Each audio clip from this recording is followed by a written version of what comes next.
Welcome to the Mouse House. Joel Zimmerman, aka DEADMAU5, invited us out here to hang for the day and give you guys a peek at the tech setup of one of the world's most iconic electronic music artists. Spoiler alert, this guy is a big, huge nerd, and this place is flippin' awesome.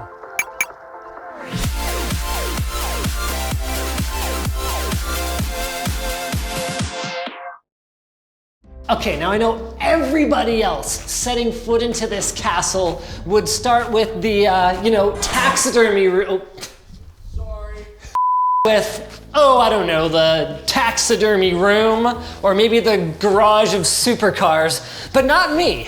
I'm starting where the magic happens, if you know what I mean, the master bedroom. And that is an entirely appropriate thing in this case because DEADMAU5 has turned it into one of the only Dolby Atmos mix studios outside of Dolby themselves. You actually need a special black box that he wouldn't tell me shit about in addition to the 9 custom-made speakers from ATC that are perfectly positioned in the room in order to master audio in 3D space. Remember, Atmos can scale to hundreds of speakers surrounding the viewer. This room has actually been under construction for 3 years, and it's still not quite done, but it's really close. I mean, to be clear, slapping a MacBook on the table and chilling out to some sick jams in here is, as the kids say, dope AF. But it's about like playing CSGO on a supercomputer compared to what it will be capable of.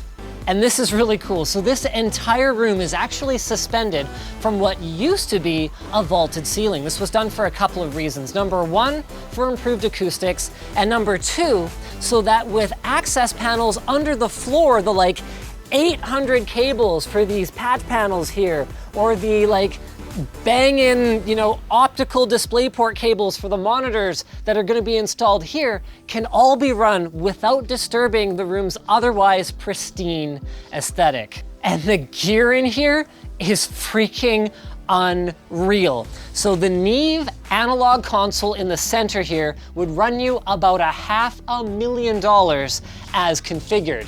And honestly, that's just to take in the inputs, apply some EQ and compression, and adjust levels. And check out these walls. On the left and right of the center console are different variations of what are called analog modular systems. Now, a lot of folks would produce electronic music exclusively on a computer through software these days, but you have to remember that those would be digital reproductions of what is inherently an analog thing.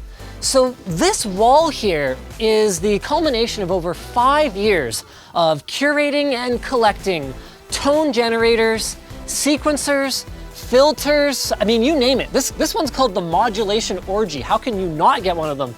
And Joel was kind enough to give us an in-person demo of how something like this works. So here's my hip, and I plug it into there, and then that's the input, and then we want to go maybe an 18 dB output for a filter. So I'm just going from one module to the other. If I just say, sure. And now I want to change the pitch of it to be like a tune, right? So this is a 1V oct, which means 1 volt per octave. I can get these little nuances of turning these analog dials and creating these sounds that subconsciously you probably know just aren't quite right, which is neat. Now, he obviously doesn't use that for everything. I mean, it's the digital era. But from an artistic standpoint, what's great is having options. An applied voltage on a stepless dial provides, practically speaking, infinite options, which I guess leads us into why there are over a dozen synthesizers in this room. Now, to the stupid layperson, one middle C equals another middle C, but that is not the case. All of these have different tonal properties, and many of them have unbelievable stories. This Juno 106, worth about $1,500, he got for $20 at a pawn shop from some guy who didn't know what it was. This Jupiter 8 and this Prophet 10 down here, these are really, really hard to get your hands on today because they were built in the 70s using components that even if the manufacturer wanted to, they couldn't build this stuff again because that stuff's not available today. And they have this unique retro tonality that, like for example, when they went to do Stranger Things, they had to use this equipment because we still don't have the capability to emulate what these sound like electronically. Like these guys would have gone for a couple $100 in the 70s. Now they're worth tens of thousands of dollars. This one that folds up in a briefcase right here, this is R2-D2. I don't mean this is the same model that was R2-D2. This was R2-D2. It still works. And to say this place sounds freaking amazing would be selling it short. I mean, I only even got to listen to a couple of tracks on the stereo speakers, but my God, it is an audio listening experience the likes of which I have never come even close to. And all of that, that's just the surface level. Let's head down to the dungeon of this modern day castle. First up is the LAN center, because why wouldn't you need a LAN center in your basement? This is about as tricked out as it gets. 5 small form factor custom built machines from Nvidia with the cases customized by PC Junkie mods to match, get this, to match Joel's cars. Every single one of them is also running a Blackmagic Micro 4K camera for game streaming, and the capture machine for his game streaming setup here is actually running under this like center pentagram console thing that I'm standing on, and it's hooked into their 10 gigabit home networking solution. You heard me right. I found the only other person in Canada with a server room in his freaking house. And I couldn't be more excited to tell you that it's actually quite a little bit, maybe quite a bit better than mine. Not that it's a competition, not that I'm upset, it's just that that is where the 2 gigabit internet connection comes in from the 103-foot tower with ubiquity frickin' dishes on the top out in the yard. This one right here, this is a custom box with 16 Nvidia Teslas in it that sounds like a freaking jet taking off. And this guy right here, this 45 drive Storinator, is actually the reason. This was the springboard for this whole collab because Joel reached out to me about a year ago now asking for some NAS advice. So I got him hooked up with the guys at Unraid, and now he's all set up with 70 terabytes of course, highly expandable storage for all of his music. And actually, now come to think of it, do music files really take up that much space? What do you even? No, of course they don't. But the answer, the real answer, is really freaking cool.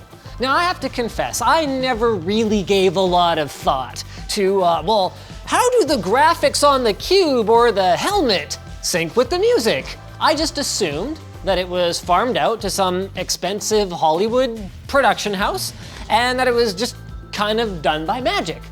But no, Joel and his team actually build a lot of these tools and effects in-house, including 3D modeling. So most of those gaming machines over there, like when there are no friends over playing Rocket League, are actually being used as render nodes, and this is in addition to the Teslas in the server room. There are a total of, I think it's 43 Nvidia GPUs in this house that are all used for rendering. So one of the animations for the cube that Joel showed us was actually recorded using motion cap from like his Microsoft Kinect. Then he used a model from Nonstop Night, redid the head, and animated it using Cinema 4D, then rendered it out using Octane. And the visualizations and the synchronization to like the head, which by the way, I absolutely did get to wear, there is exactly as much sweat in there as you would imagine, were designed by him and his crew as well. And if you're a networking nerd, this is where it gets even cooler. So this massive touchscreen, that's a relic of Microsoft's acquisition of Perceptive Pixel, there are only 4 in the world by the way, can be used through the network and some custom software that him and his team developed to allow audio effects and animations to be controlled in real time on a massive touchscreen. So pretty much the entire show can be run out of this box with a couple of Mac Pros with this nifty mount on it and this front house mixer.